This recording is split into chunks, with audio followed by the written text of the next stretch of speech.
मैं महाराज जी को दंडवत प्रणाम करता हूँ कि जो वेदांती जी ने एक ऐसे कार्य से मुझे जोड़ा जिनसे पहले भी भारत की संस्कृति की रक्षा हुई है, सभ्यता की रक्षा हुई है, परंपरा की रक्षा हुई है, और वही संस्कृति, सभ्यता, परंपरा की रक्षा करने वाली सेना मेरे सामने बैठी है।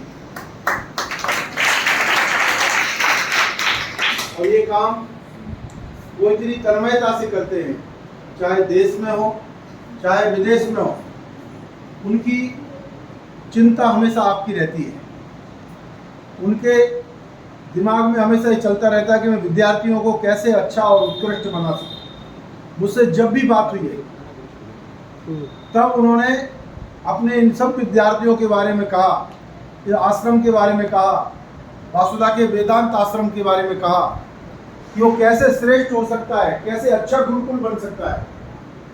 क्योंकि आप सब सिर्फ वेद पाठी नहीं है, आप सिर्फ संस्कृत का अध्ययन नहीं कर रहे हैं, आप इस भारत की रक्षा का भी काम करने वाले हैं। क्योंकि भारत ये आध्यात्मिक राष्ट्र है और जो विश्व गुरु के स्थान पर विराजमान था, भारत अपने ज्ञान के कारण था, इन वेदों के कारण था।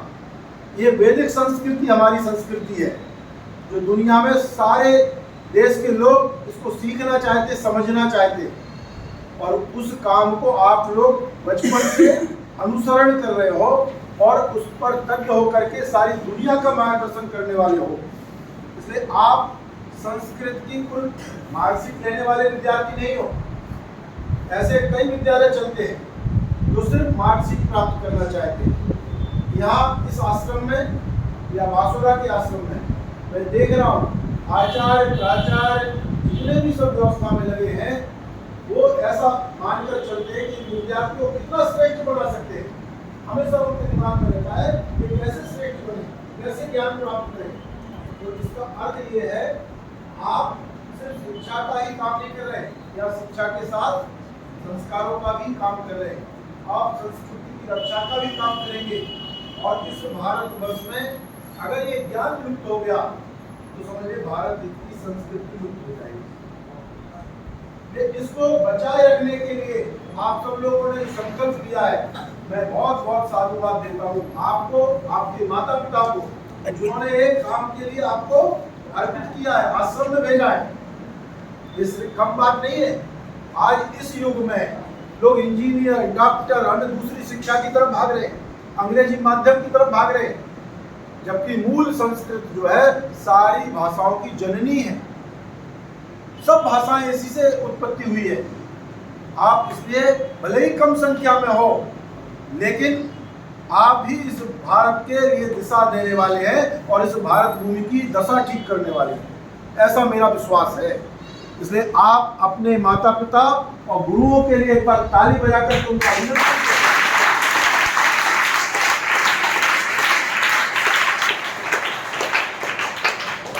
उन्होंने आपको इस योग्य समझा और यहाँ आपको पढ़ने के लिए भेजा। बाकी तो मैं ज्यादा कुछ नहीं कहूँगा, लेकिन आपने बताया मुझे कि जो लुप्त शाखाएं थी वेदों की, उनका भी यहाँ शिक्षण होता है, अध्यापन होता है, सिखाते हैं, और कुछ का प्रकटीकरण भी हुआ। तो हमारे यहाँ तो वेद जो ध्यान में है, उनकी जो शाखाएं हैं, उनका ही अध्ययन अध्यापन नहीं हो रहा, तो लुप्त वाली शाखाओं का कैसे होगा? वो भी यहाँ प्रयोग चल रहा है। मैं प्रयाग में था 3 दिन पहले, और वहाँ बहुत पुराना ये विद्यालय चलता है, वेद विद्यालय। वहाँ पहले एक शाखा का अध्यापन होता था, अभी 3 का शुरू हुआ, और मुझे ज्ञात हुआ कि यहाँ चारों शाखाओं का, चारों वेदों का अध्ययन होता है, अध्यापन होता है। तो कितनी बड़ी बात है, आप कितने श्रेष्ठ स्थान पर हैं। इसलिए मैं आप सबसे एक ही बात का निवेदन करूंगा, कभी भी आपके अंदर हीन भावना ना आए कि हम संस्कृत से पढ़े हैं। कभी ये आपको ये हीन भावना ना आए कि हम औरों की तरह अंग्रेजी माध्यम के विद्यार्थी नहीं है, क्योंकि वो नौकरी करके घर चलाएंगे और आप इसका अध्ययन अध्यापन करके भारत माता को दिशा दशा बदलेंगे।